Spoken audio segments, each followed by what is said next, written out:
আসসালামু আলাইকুম। আজকে আমি আপনাদের সঙ্গে মজাদার একটা চিংড়ি মাছ ভুনার রেসিপি শেয়ার করব।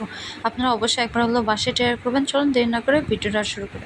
প্রথমে আমি চিংড়ি মাছ কেটে ভালোভাবে ধুয়ে নিয়ে চিংড়ি মাছটা হালকা করে ভেজে নেব।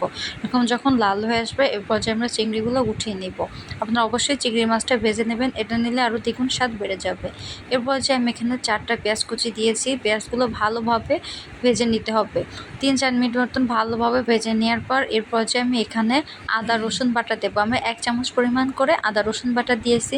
দেওয়ার পর আমি আবারও 1 মিনিট মতন ভালোভাবে নেড়ে নেব। নেড়ে নেওয়ার পর এর পর্যায়ে আমি 1 চামচ হলুদের গুঁড়া এবং 1 চা চামচ পরিমাণ মরিচের গুঁড়া দিয়ে আবারও আমি 1 মিনিট মতো ভালোভাবে নেড়ে নেব। নেড়ে নেওয়ার পর এর পর্যায়ে আমি একটু সামান্য পানি দেবো। পানি দিয়ে 2 মিনিট মতন ভালোভাবে কষিয়ে নেব। কষিয়ে নেওয়ার পর এর পর্যায়ে আমি ধনে গুঁড়া এবং জিরার গুঁড়া দিয়ে দেব। 1/2 চা চামচ পরিমাণ আমি করে দিয়েছি। এর পর্যায়ে স্বাদ মতন লবণ দিয়ে ভালোভাবে মশলাটা কষিয়ে নিতে হবে। এর পর্যায়ে আমি এখানে একটা টমেটো দিয়ে দেব। টমেটো দিলে এটার স্বাদ আরও ভালো লাগবে। এভাবেই মশলাটা ভালোভাবে কষিয়ে নিতে হবে। অনেকক্ষণ ধরে ঢাকনাতে ঢেকে এটা কষিতে হবে। যত মশলা কষাবেন তত ভালো হবে। যখন তেলটা উপরে ভেসে উঠবে এর পর্যায়ে আমি এখানে চিংড়ি মাছ দিয়ে দেবো। চিংড়ি মাছ দেওয়ার পর 1 মিনিট মতন ভালোভাবে নেড়ে নিতে হবে।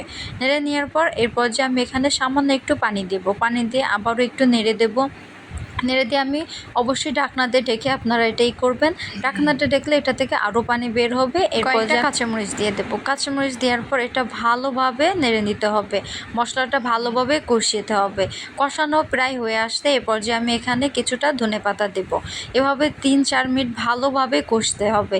কষাতে কষাতে যখন ঝোলটা গামাখা হয়ে আসবে তখন আপনারা বুঝতে পারবেন যে চিংড়ি মাছ ভুনাটা প্রায় রেডি হয়ে আসছে। এভাবে আপনারা চিংড়ি মাছটা অবশ্যই কষবেন, এটার স্বাদ দ্বিগুণ বেড়ে যায়। এই তো আমাদের চিংড়ি মাছ ভুনা।